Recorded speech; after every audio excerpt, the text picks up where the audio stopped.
Alright, what's up guys? I figured I'd do a little bit of a different video to the usual. Usually I just post gameplay from my PlayStation or like little joke YouTube shorts, but I guess I've only done that once or twice, but still, I figured I'd do something a little different today. I wanted to showcase my full comic collection. I've really been getting into that comic collecting craze for the last 6 months to a year in particular. I had a few smaller stories before that, but I've really been getting into comic collecting recently, so I figured I'd just showcase everything I have as of now.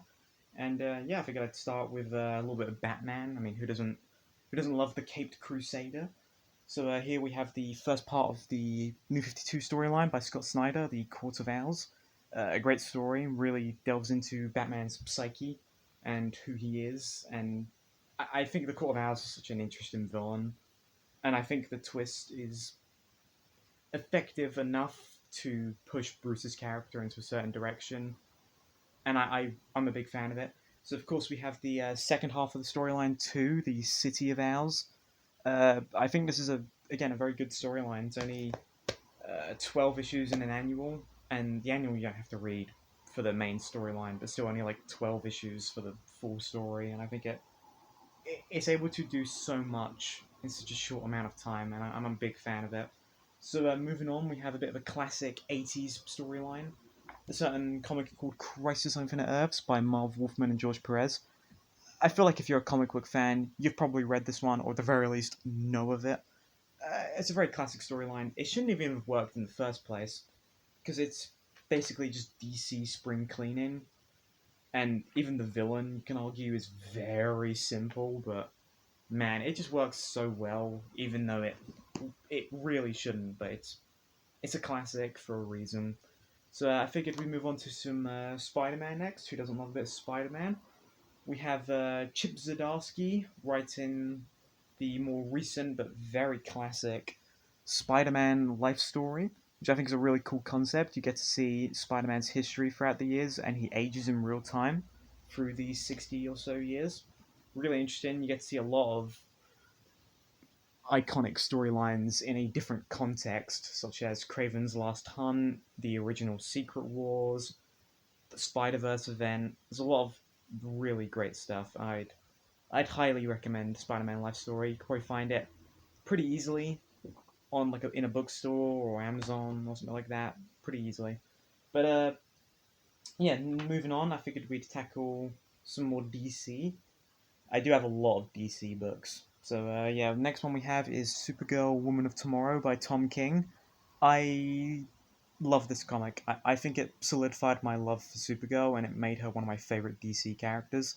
Also, Crypto is in it, and I think this character in the bottom, Ruth, is such an interesting character as it kind of the story is told through her eyes. So you get to see. I think a big part of the comic is the loss of innocence at a young age, and I think it really has an effective, like, emotional punch, and you really care for these characters by the end. Again, I highly recommend. I think it's a fantastic story, and I'm very excited for the DCU adaptation. But keeping on the side of Kryptonians, another story that features my boy Crypto, we have Grant Morrison and Frank Quitely's All Star Superman. It's a classic. What do I need to say? It's one of the go-to Superman stories, and it's kind of defined the character for the last 20 or so years. And I believe it's being used as an inspiration for James Gunn's upcoming movie. So I'm excited to see some of that Grant Morrison flavor. I do think Morrison is one of my favorite comic book writers, and I'm always there to support him. I think his X Men run is top tier as well. Like, I mean, being top tier on Superman and X Men, that's pretty legendary in my opinion. But moving on, we've got another DC comic here, a little bit of a fun, silly story compared to some of the others we have here. We have Harley Quinn, The Eat Bang Kill Tour by T. Franklin. I'm a big fan of the show, so when I saw that the comic was announced back in about 2020 or 2021, I was very excited, and I remember reading this digitally as it came out each month, and yeah, I'm a big fan of it. It's a very, like, Thelma and Louise style story. It's very fun, and yeah, if you've watched the show, or at least watched the first two seasons of the show, uh, pick it up. It's a really fun comic. But let's move on to some Marvel. We have Jason Aaron's iconic run with Jane Foster as the Mighty Four. We have both volumes 3 and 4 here. And you might be wondering why just volumes 3 and 4. Well, that is because this is the main story for Jane, which I've purchased in particular. I do like 4, but I'm mainly here for the Jane Mighty Four stuff. And yeah, I think there is more to Jane. There is a miniseries that released before this, but I wouldn't recommend it. I would say just you can read volumes 3 and 4 as a self-contained story, and I think you'll have an absolute blast. I think she's a very interesting character. I'm a big fan. So moving on, we have a nice collection of comics, which people may be surprised to see here compared to the rest of these stories. But as you can see from this very healthy looking Wonder Woman, it is DCeased, which includes all of these stories, the main DCeased storyline, Unkillables, Hope at World's End, Dead Planet, and War of the Undead Gods, all written by Tom Taylor, who some of you may know has been the writer on the more recent Nightwing run, which I know a lot of people have sung its praises, and I would definitely like to get into that run very soon. But yeah, I think Deceased is shockingly good. I don't usually care for the monster style stories or the like vampire like DC versus vampires. I thought was a very underwhelming comic, and I was not a big fan of it. But Deceased, I enjoyed quite a lot. I think it's also just a weirdly effective showcase of all corners of the DC universe. I mean, you have Detective Chimp, you have Booster Gold, you you have the New Gods, you have all these like deep cut pulls, and I really appreciate that. But yeah, moving on to some more Marvel, we have a 3 part here. But I think let's just show the first part first. We have the Spider Gwen Omnibus. Big fan of Gwen. This is one of the first major comic book runs I read. Definitely one of the first Marvel comic book runs I read. Really gravitated to Gwen as a character. I think she's a very fun, very tragic character who, through misunderstandings, is not very well liked on her world as Spider Gwen, or Spider Woman, I should say. Very good story. Very fun use of the multiverse. The multiverse usually gets used as just point at the screen and look at the cameo, or point at the book and look at the cameo, but this really does show you such an interesting, different universe that is so different from the main 616 world. And there's a lot of really fun twists on it, like Captain America or Peter Parker or Reed Richards, and even Frank Castle was the Punisher, which I think is a really fun twist, and I'm a big fan of it. And the next part we have is the Spider Gwen Modern Era Epic Collection, which is the second part of Gwen's run. As you can see, Wolverine on the cover. He has a fun, small part to play in the story. He's only in it for about an issue or two. I really like this part of the story, and it sets up very nicely for the grand finale for Spider Gwen Unmasked. Uh, as you can see, we have Gwenom here, who is again, it's a marketing name, but you know what can you do? Gwenom is a very interesting part of the story. I think it's a very fresh take on a classic Spider-Man story, which I think is very. It's very fun, but also kind of sad at the same time. I think it's very effective. But moving on, we have some more Batman here. We have Batman Nightfall Volume 1. We have Batman Nightfall Volume 2 Night Quest. And Batman Volume 3 Night's End.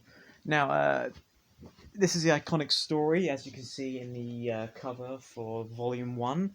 This is Bane's iconic story where he breaks Batman's back.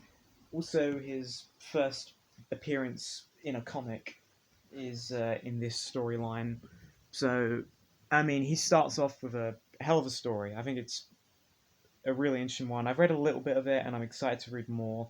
I think it's also just got a really fun large group of the Rogues from what I've seen.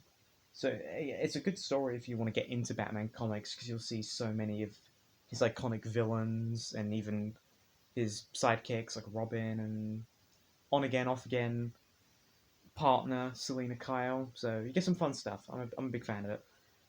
Moving on, we have a three-part compendium.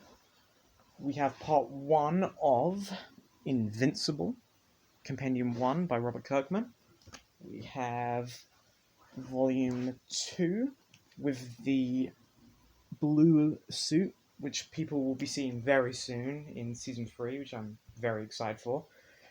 And we have Compendium 3, the grand finale to what may be one of my favorite probably my favorite comic book run of all time, if not one of. I have basically no complaints with the story. I think it's fantastic. Uh, there's definitely not any infamous moments coming in the future. Definitely not. But I guess we'll get to that when we get to that. But we have another omnibus here. Moving back to DC. I figured all these dark stories, we've got to have some optimism and hope, right? So here we are with Superman by Peter J. Tomasi and Patrick Gleason omnibus. This is the DC Rebirth Superman. This is a very different Superman, but also very much in line with what you'd want with him. He's very happy and upbeat. He's got a family.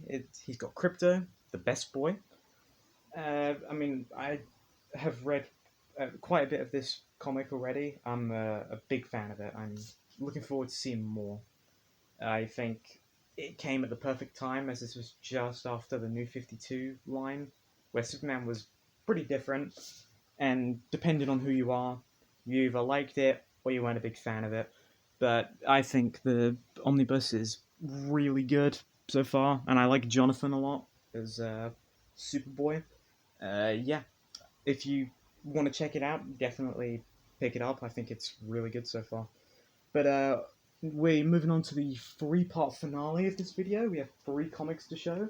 We have Avengers by Jonathan Hickman, Volume 1.